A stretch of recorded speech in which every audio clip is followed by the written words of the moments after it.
우리 함께 하나님 말씀 보시겠습니다. 함께 보실 하나님 말씀은 사도행전 2장 42절에서 47절까지 말씀입니다. 신약성경 사도행전 2장 42절에서 47절까지 말씀, 신약성경 190페이지입니다. 우리 한 절씩 교독하시겠습니다. 그들이 사도의 가르침을 받아 서로 교제하고 떡을 떼며 오로지 기도하기를 힘쓰니라.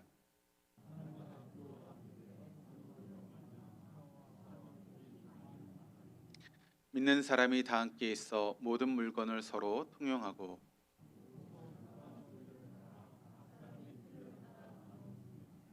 날마다 마음을 같이하여 성전에 모이기를 힘쓰고 집에서 떡을 떼며 기쁨과 순전한 마음으로 음식을 먹고.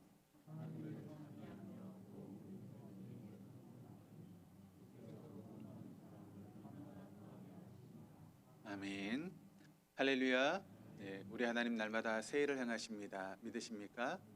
날마다 새 일을 행하신 하나님은 특별한 경우를 제하고는 사람을 통해서 일하시죠. 어떤 사람입니까? 영과 진리로 예배하는 사람. 영으로 예배한다라고 하는 것은 성령의 이끄심을 따라 예배하는 것이고, 또 진리로 예배한다라고 하는 것은 진리의 말씀 앞에 우리의 삶을 조종하고 또 그 말씀에 순종하는 것을 의미합니다. 오늘도 우리를 이끄시는 그 성령님과 선포되는 진리의 말씀 앞에 여러분의 삶을 조종하시고 또 그 말씀에 순종하심으로 하나님께서 이루시는 새 역사의 주인공으로 우리 모두가 쓰임받을 수 있기를 주님의 이름으로 축복합니다. 우리는 말씀을 통해서 지금 교회에 대한 말씀을 함께 나누고 있습니다. 여러분, 우리는 교회를 통해서 우리의 믿음이 자라가고 있죠. 또 교회를 통해서 우리가 더욱더 생기를 얻게 되고 교회를 통해서 세상을 이길 수 있는 능력과 힘을 얻게 됩니다. 그렇기 때문에 우리가 어떤 공동체에 속해 있느냐라고 하는 것은 굉장히 중요합니다. 나도 모르게 우리 공동체에 대한 자부심을 가지게 되면 우리가 더욱더 강하게 또 역동적으로 신앙생활할 수 있기 때문에 그렇습니다. 그래서 저는 계속해서 여러분들과 더불어서 교회 공동체 회복에 대해서 또 공동체를 회복하는 그런 일에 대해서 함께 말씀을 나누고 또 은혜를 받고 있는 가운데 있습니다. 그런데 그런 의미에서 우리가 이 땅의 교회를 보면 이 땅의 교회가 너무나 무기력한 그런 교회가 된 것은 아닌가라고 하는 그런 마음이 제 마음 가운데 있습니다. 그래서 언제부턴가 한국 교회가 세상의 조롱거리가 되고 비웃음거리가 되어지는 그런 교회 모습을 보게 됩니다. 왜 그렇게 됐을까? 처음부터 그랬는가? 그렇지 않죠. 초대교회 성도들을 보면 결코 그렇지 않았다라고 하는 것을 알게 됩니다. 그들은 어떤 상황 가운데 있다 할지라도 예수를 믿는다라고 하는 그런 자부심이 그들에게 있었습니다. 그리고 긍지가 그들에게 있었죠. 그리고 그들은 믿음에 대해서 언제나 당당했던 것을 보게 됩니다. 요즘 여러분, 우리가 믿음 생활하는데 우리가 예수를 믿고 있다라고 하는 것을 당당하게 밝히지 못하고 이런 믿음 생활하는 경우들이 얼마나 많이 있습니까? 그러나 그들이 예수를 믿는 것이 때로는 모든 것을 빼앗기고 심지어 목숨을 잃어버리는 그런 한이 있다 할지라도 그들은 믿음 안에서 당당했다라고 하는 것을 보게 됩니다. 어떤 핍박과 조롱 정도가 아니라 엄청난 어려움을 겪는 그런 상황이 그들에게 놓인다 할지라도 그들은 조금도 그 신앙 안에서 위축되지 않았다라고 하는 것입니다. 당당히 맞섰고 오히려 그들은 한 사람이라도 더 복음을 증거하고 또 구원하기 위해서 자신의 모든 것을 내어놓았던 것이 바로 초대교회 성도들의 모습이었다라고 하는 것을 우리가 알게 됩니다. 그렇다면 여러분, 지금 우리가 믿는 하나님과 2000년 전에 그들이 믿었던 하나님이 다르기 때문에 이렇게 다른 현상이 지금 나타나고 있는 것입니까? 그렇지 않습니다. 2000년 전에 초대교회 성도들이 믿었던 하나님과 지금 우리가 믿는 하나님은 동일하신 분입니다. 그래서 성경은 우리에게 뭐라고 말씀하고 있습니까? 우리 하나님 어제나 오늘이나 동일하신 영원토록 동일하신 하나님이다라고 그렇게 말씀하고 있죠. 그런데 왜 이런 차이가 나는 것일까요? 동일하신 하나님을 믿는데 초대교회 성도들은 그와 같은 삶을 살았고 우리는 왜 그런 삶을 살지 못하는 것일까요? 이 문제를 가지고 저는 나름대로 고민하며 또 생각하고 있는 가운데 있습니다. 제가 목회를 시작한 지가 벌써 30년의 시간이 되어가고 있습니다. 그런데 제 목회는 코로나 시기를 거치면서 진짜 목회를 하고 있다라고 하는 그런 생각을 제가 가지고 있습니다. 물론 그 전에도 목회도 했지만, 근데 코로나 시기를 보내오면서 우리 교회가 저는 진짜 목회의 그런 시간이라고 생각을 하고 있습니다. 몇 년 전부터 제가 성령의 조명하심 속에서 성경을 깊이 조금씩 읽으면서 아, 신앙이 무엇이구나, 또 목회가 무엇이구나, 또 교회가 무엇이구나라고 하는 것을 그렇게 생각하기 시작하면서 그런 모든 것들이 조금씩 조금씩 자리를 잡아가고 있다라고 저는 그렇게 생각하고 있습니다. 그러면서 우리 신앙생활의 근본적인 문제가 무엇인가라고 하는 그런 부분에 대해서 깊이 생각하는 그런 시간을 가지고 있습니다. 그것은 바로 우리 신앙생활이 때로는 주먹구구식으로 그렇게 신앙생활하는 그런 모습들이 우리 안에 있기 때문에 우리가 그렇게 오랜 동안 신앙생활했음에도 불구하고 우리의 신앙이 성장하지 못하고 성숙하지 못한 것은 아닌가라고 하는 그런 마음이 제 마음 가운데 있습니다. 예를 들어서 축구에 대해서 한번 예를 들어보면, 물론 여자분들은 별로 좋아하지 않는 그런 비유이지만, 여러분 이제 제가 어렸을 때부터도 축구를 좋아했고 중고등학교도 축구를 했고 또 지금 목회자가 되어서도 목회자 축구팀에서 지금 축구를 하고 있습니다. 물론 이제 살이 쪄서 필드에서 뛰지 못하고 골키퍼를 보고 있는 그런 상황이지만 어쨌든 축구를 하고 있습니다. 그런데 여러분, 동네 축구와 그런 프로 축구를 비교해 보면 어떤 차이가 있을까요? 동네 축구를 보면 공이 있습니다. 그런데 그 공을 중심으로 우리 팀 10명이 모여 있습니다. 근데 우리 팀만 모여 있나요? 상대팀 10명도 같이 모여 있습니다. 그러니까 공이 있으면 그 주변에 수백 명의 사람들이 다 함께 몰려 있는 것이죠. 그리고 공이 또 저쪽으로 가면 그 수백 명의 사람들이 일제히 또 그 공을 향해서 달려가는 것을 보게 됩니다. 근데 여러분, 프로축구는 그렇습니까? 그렇지 않죠. 프로축구를 보면 빌드업이라고 하는 것을 합니다. 그래서 공격수는 공격수의 자리를 지키고 있고, 미드필더는 미드필더의 자리를 지키고 있고, 또 수비수는 수비수의 자리를 지키고 있습니다. 물론 필요할 때 도움을 주기 위해서 잠깐 자리를 이탈하긴 하지만 절대 공을 쫓아서 그 선수들이 우르르 몰려다니는 그런 일들은 하지 않는 것을 보게 됩니다. 근데 우리 신앙생활이 여러분 그럴 수 있다는 것입니다. 이제 우리가 이런 데서 좀 벗어나서 체계적인 그런 신앙생활을 하는 것이 우리에게 필요하다라고 하는 그런 마음이 제 마음 가운데 있습니다. 제가 이걸 가지고 지금 몸부림치면서 지금 여러분과 함께 그런 부분들을 지금 나누고 있는 가운데 있습니다. 제가 계속 반복하면서 전하려고 합니다. 그럼 여러분 언젠가는 여러분의 귀가 열려서 제가 말씀드리고 싶은 그 이야기가 들리게 될 것입니다. 그러면서 은혜를 받기 시작할 것입니다.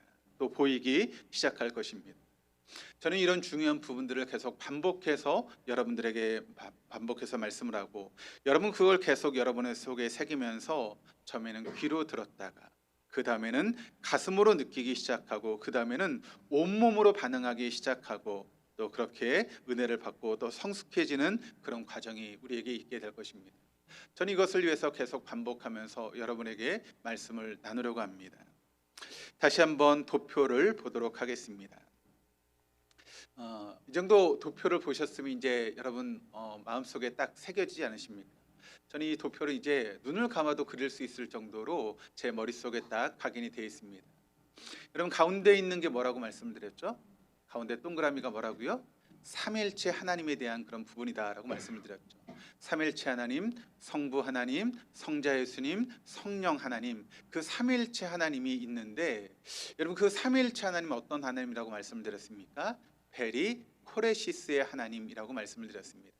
페리라고 하는 것은 원, 동그라미를 의미하는 것이고, 코레시스라고 하는 것은 뱅뱅 돌다 혹은 춤을 추다라고 하는 그런 의미입니다. 그러니까 삼일체 하나님께서 원을 그리면서 손을 잡고 뱅뱅 도는 것, 그것이 바로 삼일체 하나님이라는 것이죠.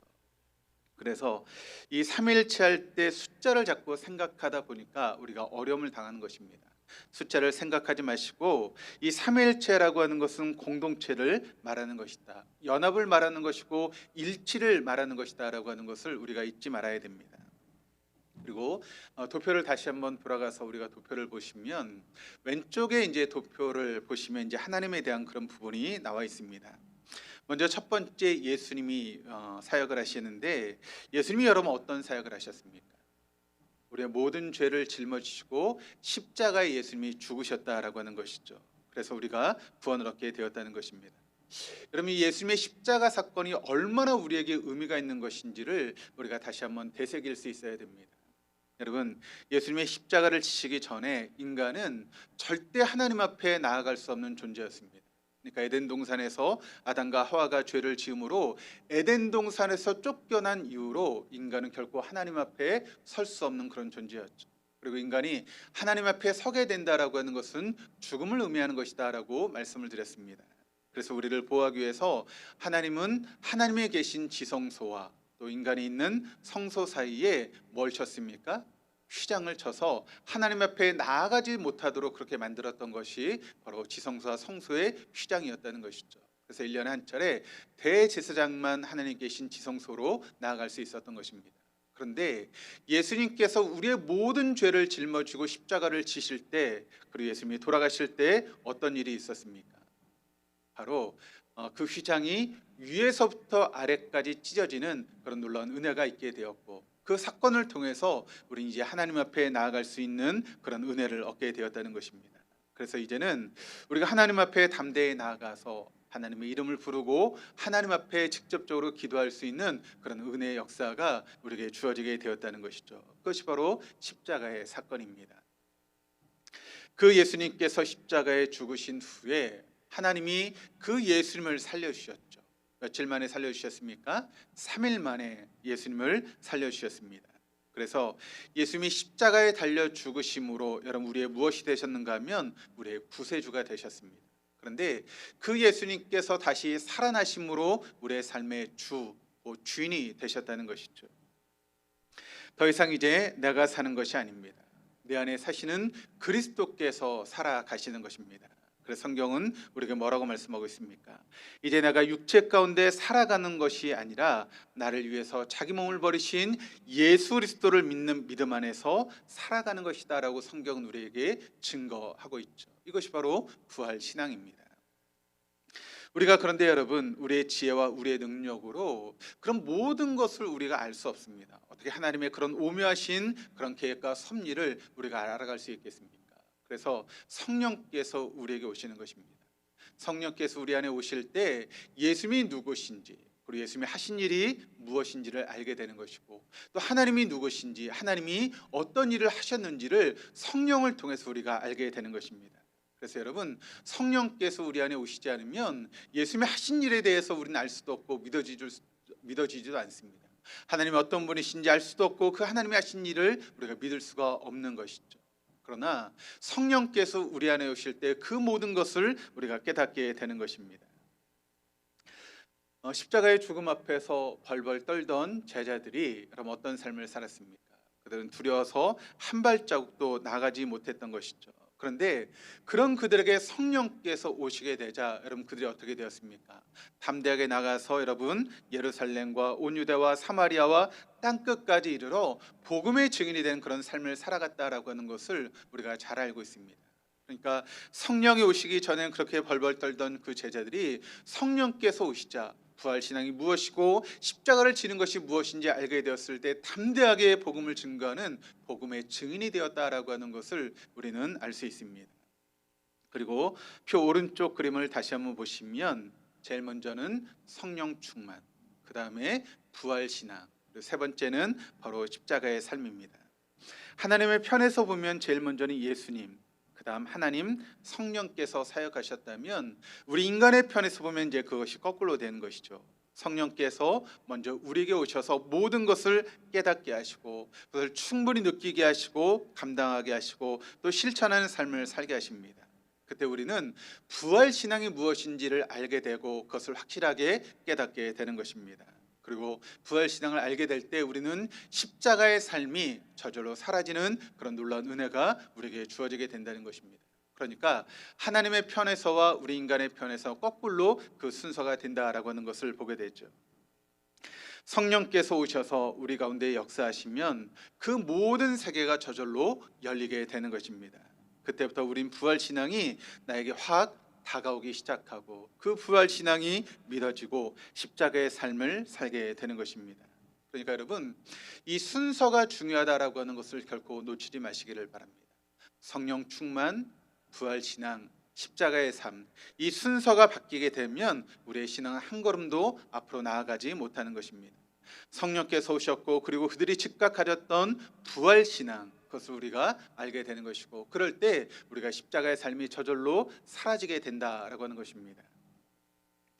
부활 신앙의 핵심은 그럼 무엇인가? 두 가지를 우리가 설명할 수 있습니다. 한 가지는 무엇인가 하면 나의 꿈이 하나님의 꿈, 하나님의 비전으로 바뀌는 그런 은혜가 우리에게 주어지게 된다는 것이죠.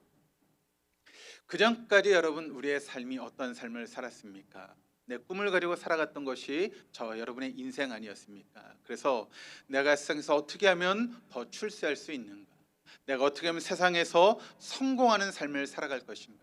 내가 어떻게 하면 세상에서 더 많은 물질을 가지고 더 풍요로운 삶을 살아갈 수 있을 것인가? 그것이 우리의 온통 목적이었고 우리의 생각이었습니다. 그래서 우리의 모든 시간과 모든 것을 거기에 투자하면서 인생을 살아왔던 것이 우리들의 모습 아니었습니까? 언제까지 그랬을까요?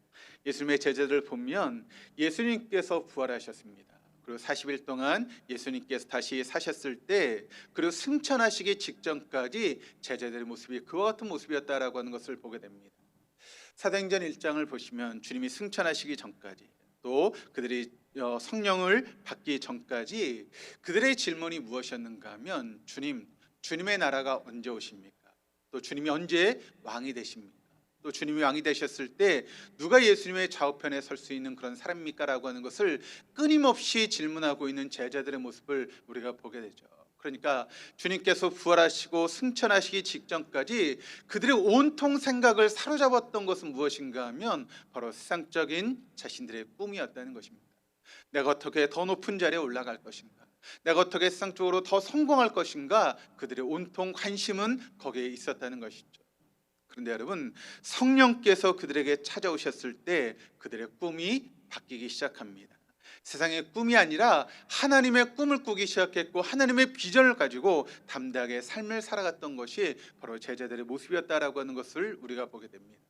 이것이 부활신앙의 첫 번째 모습이라면, 두 번째는 무엇인가 하면 예수님이 부활하신 것을 목격하고 경험한 그들이 자기네들끼리 모여서 간증 파티를 여는 모습을 보게 됩니다. 한 발자국도 문 밖으로 나가지 못하고 자기들끼리 받았던 은혜를 나누는 그런 모습들을 우리가 보게 됩니다. 그런데 그들에게 성령께서 오시니까 그들이 밖으로 나가기 시작합니다. 예루살렘과 온 유대, 그리고 사마리아와 땅끝까지 이르러서 그들이 나아가는 그런 모습을 보게 되죠. 막 나가서 전하고 싶어서 견딜 수가 없는 그들의 모습을 보게 됩니다. 그러면 이것이 부활신앙의 핵심이라는 것이죠. 그렇다면 그들이 땅끝까지 가서 전했던 것은 무엇을 증거했습니까? 바로 십자가의 그런 모습을 전하기 시작했다는 것입니다. 우리가 이런 순서를 잘 따라가면서 우리의 믿음이 회복될 수 있기를 주님의 이름으로 축원을 드립니다. 가끔 이제 맛있는 식당을 갈 때가 있습니다. 그런데 어떤 이제 동네를 가보면 똑같은 종류의 식당들이 이렇게 모여 있는 것들을 보게 되죠. 근데 그렇게 똑같은 식당들이 모여 있을 때 유독 한 집이 있습니다. 어떤 집이 있는가 하면 원조집이라고 하는 곳이 있습니다. 그러니까 똑같은 식당들이 여러 군데 있는데 그 중에서 우리가 원조라고 하는 그런 집이 있습니다. 그러니까 우리가 처음 이것을 시작했고 이 맛을 처음 시작한 것이 우리 집이다라고 하는 그런 의미를 가지고 있는 것이죠.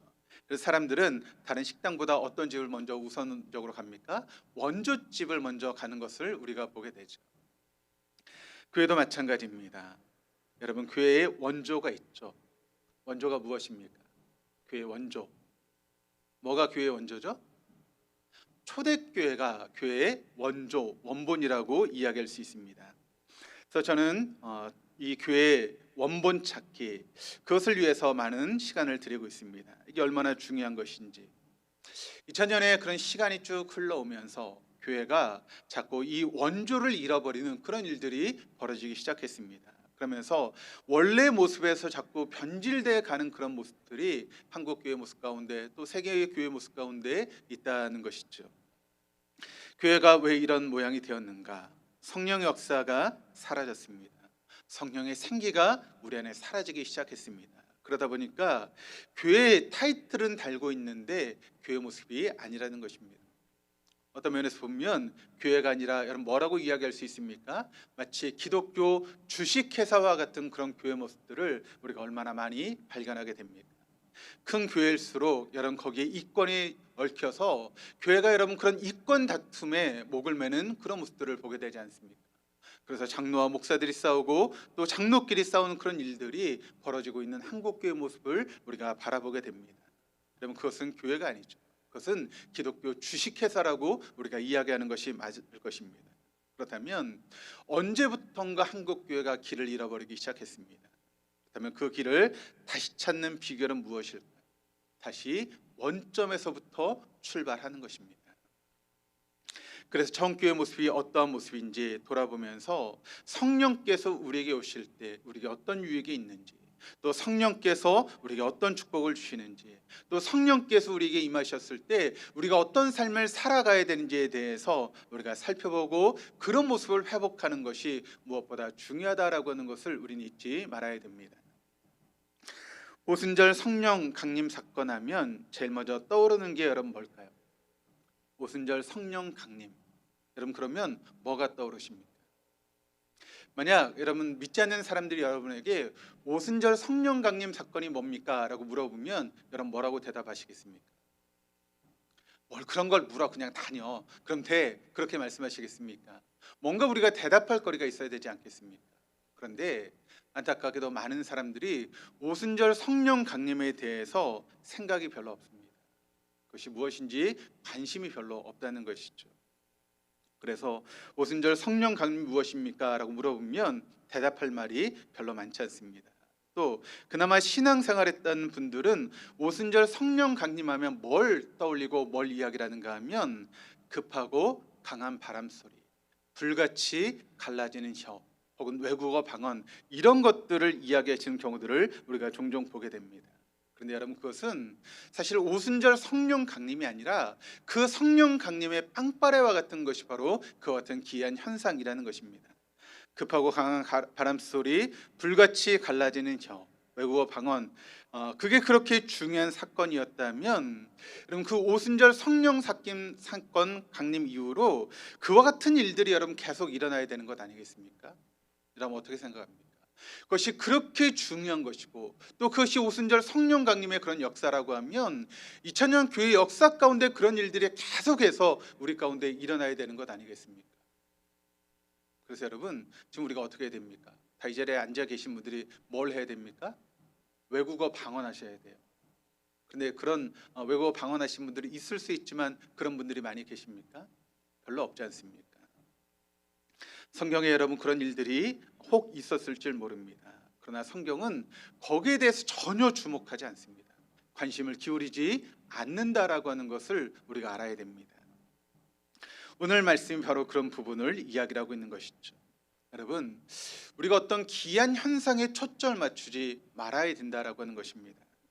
성령님이 오신 후에 그 성령의 사건을 통해서 우리가 관심을 가져야 되는 것은 무엇인가 하면 그 성령 강림을 통해서 우리가 얼마나 변화되었는가, 교회 공동체가 얼마나 새로워지게 되었는가, 우리가 거기에 관심을 기울일 수 있어야 된다는 것이죠. 제가 성령 충만을 이야기를 하면 어떤 사람들은 자꾸 뭘 생각하는가 하면 어떤 기이한 현상들을 생각하는 경우들이 많이 있습니다. 그리고 성령의 능력이라고 하면 어떤 그런 역사들을 일으키는 것을 성령의 능력이라고 생각하시는 분들이 참 많이 계시는 것 같습니다.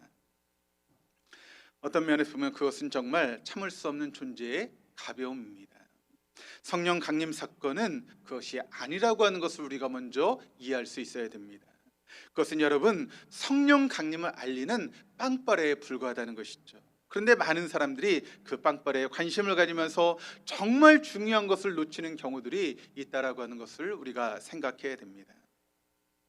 우리의 모습은 그 빵빠레에 멈춰서는 안 된다는 것이죠. 그 이후로 한 걸음 한 걸음 더 나아갈 수 있어야 되는데 그 빵빠레에 멈춰서서 더 앞으로 나아가지 못하는 모습들을 우리가 발견하게 된다는 것이죠. 또 두 번째는 나는 영적으로 예민한가 성령으로 충만한가를 확인할 수 있어야 됩니다. 우리가 가끔 이제 성령 집회에 대한 그런 집회를 참여하는 경우들이 있습니다. 그러면서 성령이 누구신가에 대한 그런 말씀을 듣게 되는 것이죠. 그러면서 성령이 누구신가, 또 무엇을 하셨는가, 또 어떤 사역을 하셨는가 그렇게 넘어가야 되는데 또 그런 집회를 하다 보면 여러 가지 그런 현상들이 나타나기도 합니다.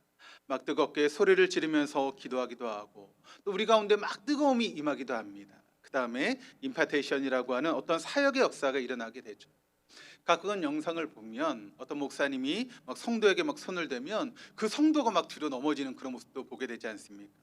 막 누워가지고 소리를 막 지르는 그런 모습도 있고 막 성령이 임하면서 막 웃기도 하고 또 어떤 사람은 막 울기도 하고 별일들이 다 일어나기 시작합니다. 그런데 또 어떤 경우는 아무 일도 일어나지 않는 그런 경우들도 있는 것을 보게 됩니다. 그런 모습을 보면서 두 가지를 생각해 볼 수 있습니다.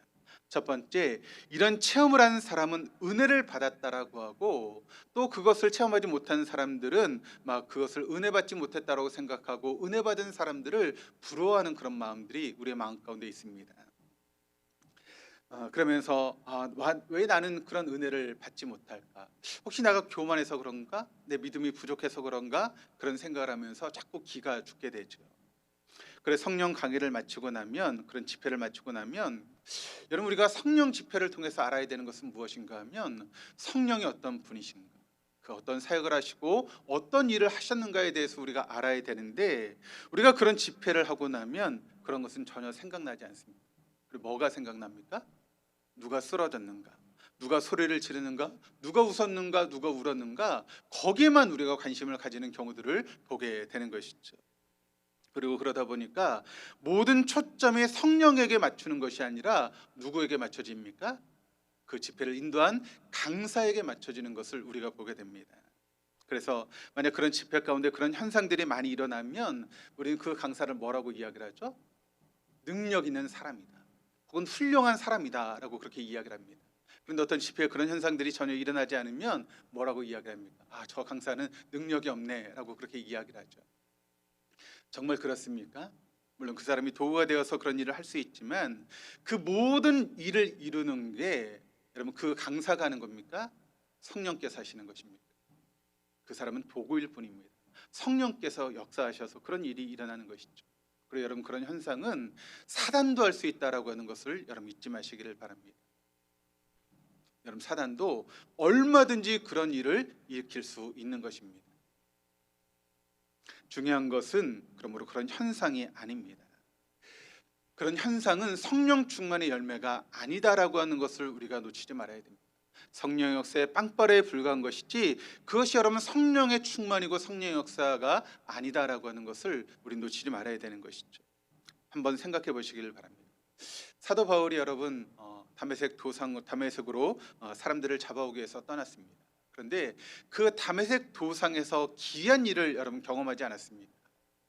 하나님의 그 빛으로 찾아오신 주님을 만나게 되었고 하나님의 음성을 듣는 그런 놀라운 기적을 사도 바울이 체험을 했습니다.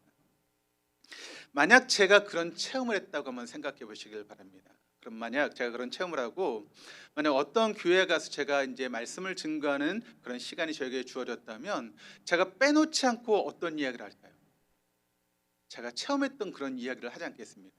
제가 이런 체험을 했습니다. 그때 빛으로 찾아오신 주님을 제가 만났고 하나님의 음성을 들었습니다라고 아마 저는 모든 교회에 가서 그런 이야기를 했을 것입니다. 그런데 여러분 사도 바울이 그랬습니까? 사도 바울의 사역을 한번 생각해 보시길 바랍니다. 그런 놀라운 체험을 사도 바울이 했음에도 불구하고 사도 바울의 사역 가운데 그런 이야기를 사도 바울이 하지 않습니다. 단지 재판장에서 자신을 변호하기 위해서 그런 이야기를 했지 그런 이야기를 복음을 증거하는 그런 과정 가운데 사도 바울은 단 한마디도 꺼내지 않았다는 것입니다. 만약 그것이 그렇게 중요한 것이라면 사도 바울은 가는 곳마다 그 이야기를 꺼냈을 것입니다. 그런데 그것이 그렇게 중요한 것이 아니기 때문에 사도 바울은 그런 이야기를 꺼내놓지 않습니다. 그리고 사도 바울이 증거했던 것은 무엇입니까? 본인이 그 성령을 받고 예수를 만나고 자신의 삶이 어떻게 변화되었는지 그것을 통해서 우리가 어떻게 달라지고 있는지에 대해서 사도 바울이 증거하는 말씀을 우리가 말씀을 통해서 발견하게 된다는 것이죠.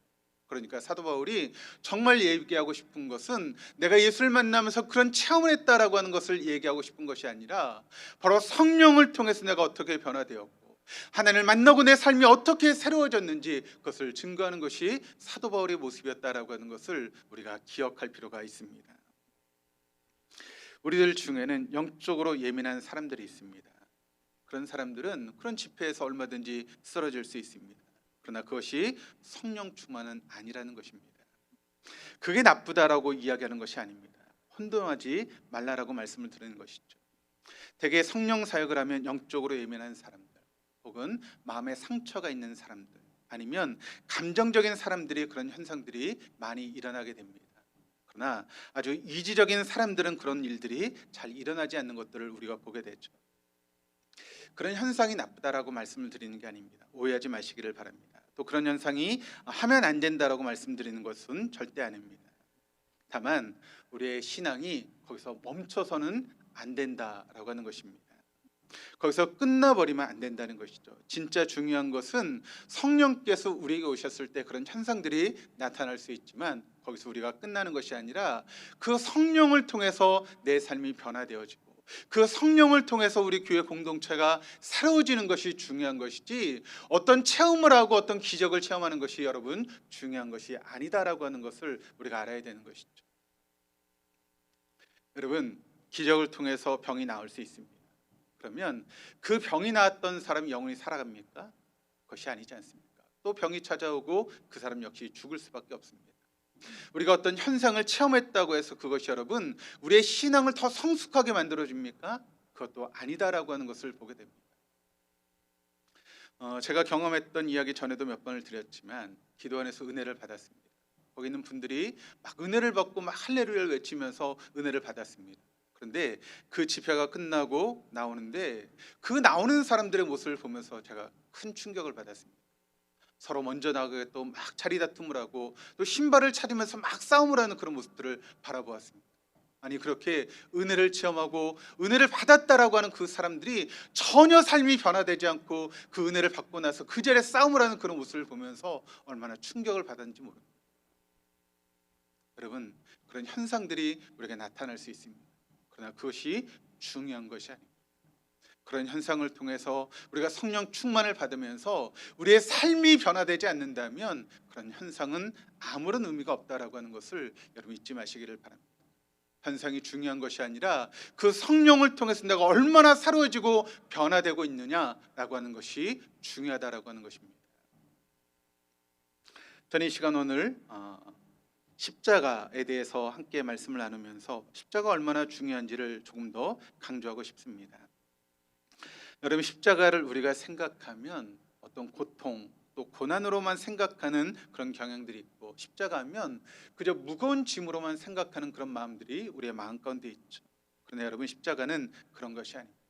십자가라고 하는 것은 우리에게 주신 하나님의 특별한 은혜가 바로 십자가라고 하는 것을 여러분 놓치지 마시기를 바랍니다. 특별히 이 십자가 사건에 대해서 우리에게 잘 설명해 주고 있는 말씀이 갈라디아서 3장 13절 14절로 이어지고 있는데, 그 십자가 사건을 통해서 어떤 일이 일어났는가 우리가 지난주에 함께 말씀을 통해 나눴죠. 주님께서 십자가를 지심으로 우리를 뭐 해주셨습니까? 속량해 주셨다라고 우리가 지난 시간 말씀을 나눴습니다. 그 속량이 세 가지를 우리에게 속량을 주셨는데, 여러분 뭐라고 말씀을 함께 나눴죠? 지난주에 나눴는데 세 가지에서 우리를 속량해 주셨다. 기억나십니까? 기억나십니까? 그러니까 제가 반복할 수밖에 없습니다. 반복해야지 여러분이 기억이 나죠. 한 번 들어가지고 그 말씀을 우리가 기억할 수 없기 때문에 그렇죠. 여러분, 세 가지 속량이 있었죠. 뭐로부터? 유대인들의 율법의 저주 아래에서 우리를 속량해 주셨고, 또 믿는 사람과 믿지 않는 사람들에게는 세상의 지배 아래에서 우리를 속량해 주셨습니다. 그리고 우리 모두에게는 죽음의 지배 아래서 우리를 이끌어 주셔서 우리를 속량해 주셨다라고 하는 것을 우리가 지난 시간 말씀을 통해서 함께 나눴습니다. 그러니까 십자가의 의미는 바로 속량의 은혜였다라고 하는 것을 우리가 기억해야 되는 것이죠. 그러므로 십자가는 고난이 아니고 짐이 아닙니다. 십자가는 우리에게 놀라운 은혜이고 축복이고 하나님의 선물이다라고 하는 것을 우리가 언제나 잊지 말아야 됩니다. 그래서 우리가 그것을 증거하다 보니까 사단이 왕노릇하는 세상 속에서 그 말씀을 증거하니 여러분, 사단이 가만 놔두겠습니까? 그 말씀을 증거하는 사람들에게 고통을 주고 어려움을 주고, 때론 그것을 증거하면서 손해를 당하는 그런 일들이 있게 되었고, 특별히 초대교회는 그 말씀을 증거하면서 때로는 순교를 당하는 그런 일들까지 초대교회 가운데 있었다는 것입니다. 그런데 그렇게 증거할 수밖에 없었던 것은 그 십자가의 불이 그들의 마음속에 있었기 때문에 그렇습니다. 십자가의 불이, 그 십자가의 은혜가, 십자가의 축복이, 십자가의 특권이 그들 속에 있으니 이것을 증거하지 않고는 견딜 수 없는 것이 초대교회 성도들의 모습이었다라고 하는 것입니다. 그래서 그것을 증거하는 것이 손해가 되어지고 때론 목숨을 잃어버린 그런 순간이 된다 할지라도 내 속에 있는 그 십자가의 뜨거운 불 때문에 견딜 수 없어서 그것을 증거했던 것이 바로 초대교회 성도들의 모습이었다는 것이죠. 여러분에게 그런 불이 있으십니까? 여러분 안에 그런 십자가의 뜨거움이 여러분에게 있으십니까? 이것을 증거하지 않고는 견딜 수 없는 그런 뜨거움이 여러분의 마음속에 간직하고 계십니다.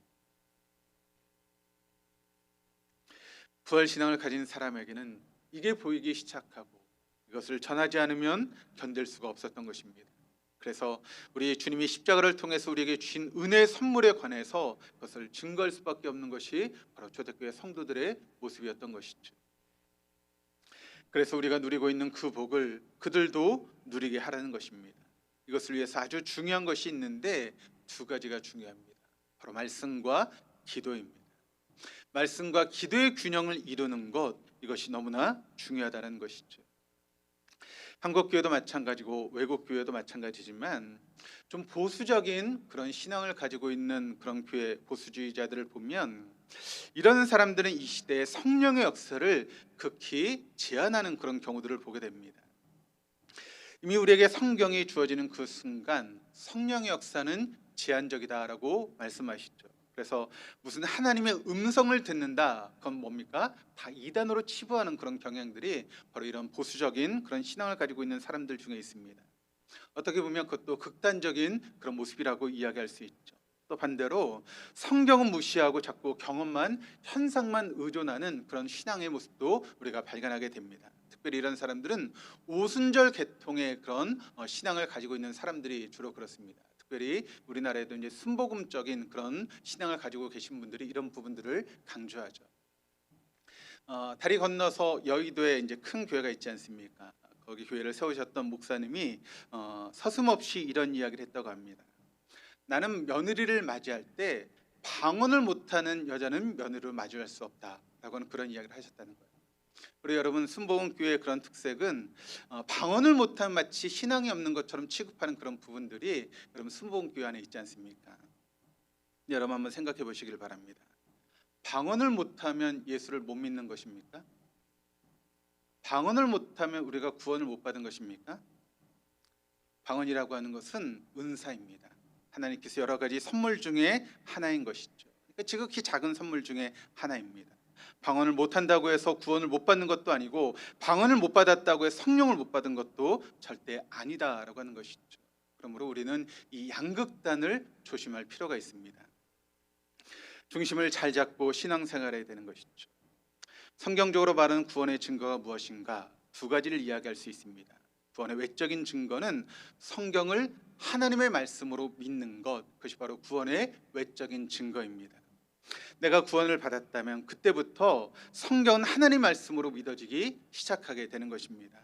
하나님 말씀으로 믿어지는 은혜가 그것이 바로 구원의 외적인 증거라고 하는 것을 여러분 잊지 마시기를 바랍니다. 두 번째, 구원의 내적인 증거가 있습니다. 그것은 무엇인가 하면 성령께서 계속 내게 말씀하시는 것입니다. 그리고 우리가 하나님의 음성을 들으며 살아가는 것입니다. 주님께서 우리에게 분명히 말씀하셨죠. 내 양은 내 음성을 듣는다. 그러니까 여러분 우리가 신앙생활하는 가운데 주님의 음성을 듣지 못하고 신앙생활한다면 우리는 뭐가 됩니까? 주님의 양이 아니라는 것이죠. 이것이 바로 성령의 내적인 증거라는 것입니다. 이 두 가지를 우리가 꼭 붙들고 살아가는 것이 너무 중요합니다. 우리가 주님의 음성을 듣는다고 해서 진짜 막 귀로 막 듣는 그런 것을 의미하는 것이 아니라 말씀을 통해서도 우리가 주님의 음성을 들을 수 있고 설교의 말씀을 통해서도 그것을 주님의 음성으로 들을 수 있는 것입니다. 그래서 우리가 말씀을 깊이 있게 봐야 됩니다. 말씀을 보시고 또 말씀을 연구하시고 공부하시고 성령의 조명 아래서 말씀을 듣는 은혜가 우리에게 필요합니다. 그리고 또 한 가지는 우리가 기도해야 됩니다. 성령의 그런 음성을 들을 수 있도록 기도하는 그런 시간들이 우리에게 필요하다는 것이죠. 이것이 바로 우리가 온전한 믿음 생활할 수 있는 길이다라고 하는 것을 여러분 잊지 마시기를 바랍니다. 말씀과 기도, 말씀과 기도, 이 두 가지가 우리가 꼭 있어야 될 그런 신앙의 모습이다라고 하는 것을 우리는 언제나 잊지 마시고 말씀과 기도를 붙들고 살아가시는 우리 동덕교회 성도님들 다 되시기를 바랍니다. 어떤 역사, 어떤 능력, 그런 것이 중요한 것이 아니라는 것입니다. 말씀과 기도, 이 두 축을 통해서 우리의 믿음이 성장하고 성숙할 수 있다라고 하는 것을 여러분 잊지 마시기를 바랍니다. 말씀의 거울 앞에 한번 우리를 비춰보겠습니다. 2000년 전에는 초대교회 예루살렘 교회는 기이한 현상들이 거기에 일어났지만, 그러나 그 초대교회 성도들이 거기에 초점을 맞추지 않았습니다. 그들은 변화된 삶에 초점을 맞췄다는 것입니다. 사도행전 2장 1절에서 13절까지 말씀을 보시면 성령 강림의 사건 가운데 일어났던 일들을 소개하면서 급하고 강한 바람 소리, 불같이 갈라지는 혀, 외국어 방언 같은 그와 같은 놀라운 기적의 역사가 일어났습니다. 그런데 그것을 빵벌에 불과했다는 것입니다. 그들 가운데 강력하게 성령께서 임하셨을 때 그럼 어떤 현상이 그들에게 일어났는가? 성경 누리에게 이렇게 증거합니다. 그들에게 성령이 충만하게 임했을 때 그들의 삶이 송두리째 변화되는 그런 일들이 일어났다라고 하는 것을 우리에게 증거하고 있습니다. 네 가지로 한번 정리해 보시면, 첫 번째로 그들은 사도의 가르침에 전적으로 헌신하는 삶을 살았다는 것입니다. 42절 전반절 말씀을 보시면 그들이 사도의 가르침을 받아라고 이야기를 하고 있습니다. 그러니까 온 교회가 전적으로 사도의 가르침을 받고 그 가르침 가운데 순종하는 그런 일들이 바로 초대교회 가운데 일어났다는 것이죠. 그래서 제가 강조하는 것처럼 진리의 말씀을 들었을 때 그 말씀 앞에 나를 조종하고 그 말씀에 순종하는 것, 그것이 얼마나 중요한지를 여러분 깨달으셔야 됩니다. 우리가 여러분 오랜 시간 동안 신앙생활을 했음에도 불구하고 내 믿음이 전혀 변화되지 않는다. 왜 그렇습니까? 말씀에 대한 순종이 여러분이 없기 때문에 그렇습니다. 만약 여러분이 말씀에 대한 순종을 하신다면 여러분의 신앙은 달라지게 될 것입니다. 여러분의 삶의 모습이 새로워지게 될 것입니다. 그런데 말씀에 대한 순종이 없다 보니까 여러분 10년 전이나 20년 전에 지금 똑같은 신앙생활을 우리가 할 수밖에 없다는 것이죠. 그러나 초대교회는 말씀에 대한 순종과 헌신이 있었습니다. 두 번째, 성령의 교제가 전적으로 있었다는 것이죠. 42절 중반절 말씀을 보시면 서로 교제하고라고 이야기를 하고 있습니다. 신학자들이 많이 연구를 합니다. 그 교제가 무엇인가에 대해서 연구를 하고 있습니다. 어떤 사람은 그 교제라고 하는 것이 그들이 재물을 공유했기 때문에 재물의 공유가 아닌가라고 그렇게 생각을 했습니다. 또 어떤 사람들은 그냥 그 성도들의 어떤 내적인 교제, 그것을 말하는 것이다. 또 어떤 사람들은 공동체의 식탁, 함께 음식을 나누는 것이다라고 그렇게 이야기하는 사람도 있었습니다. 그런데 공통적인 증거는 무엇인가 하면 그냥 말 그대로 성령의 교제입니다. 성령님과 온전한 교통이 이루어지게 되면 자동적으로 물질을 공유하는 그런 일들이 이루어지게 되고, 또 내적인 교제도 이루어지게 되고, 공동체의 식탁의 교제도 이루어지게 된다라고 하는 것을 말하고 있는 것이죠. 그렇습니다.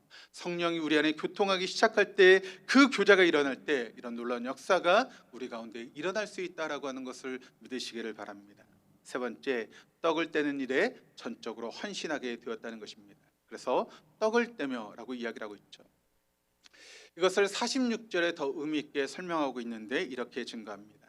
날마다 마음을 같이하여 성전에 모이기를 힘쓰고 집에서 떡을 떼며 기쁨과 순전한 마음으로 음식을 먹고. 그러니까 떡을 떼는 것을 두 가지로 세분해 설명하고 있는데, 떡을 떼는 것과 음식을 먹는 것, 그것을 구별하고 있습니다. 떡을 뗀다라고 하는 것은 어떤 의미가 있겠습니까? 이것은 성찬을 의미하는 것이고, 음식을 먹는다라고 하는 것은 식탁의 교제를 나누는 애찬을 의미하는 것입니다. 그래서 우리 교회는 성찬과 애찬, 이 두 가지를 중요하게 생각하는 이유가 여기에 있는 것입니다. 네 번째로, 예루살렘 교회는 그 기도에 전적으로 헌신했다는 것입니다. 42절 마지막 부분을 보시면 오로지 기도하기를 힘쓰니라 라고 이야기를 하고 있습니다. 처음에 여러분 예루살렘 교회가 120명의 문도들이 모여서 마가의 다락방에서 기도하기 시작했습니다. 순수한 그런 모습을 잃어버리지 않고 주님이 말씀하신 대로 성령을 기다리면서 그들이 기도하기 시작했던 것이죠.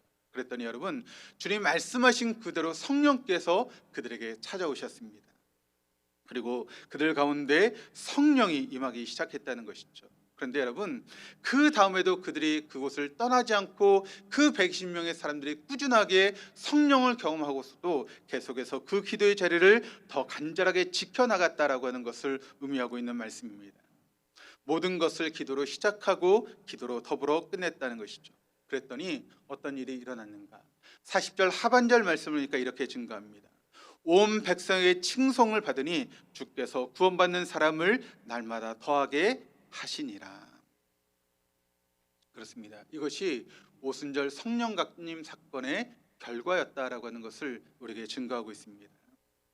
저는 우리 동덕교회가 이런 교회 될 수 있기를 주님의 이름으로 축원합니다.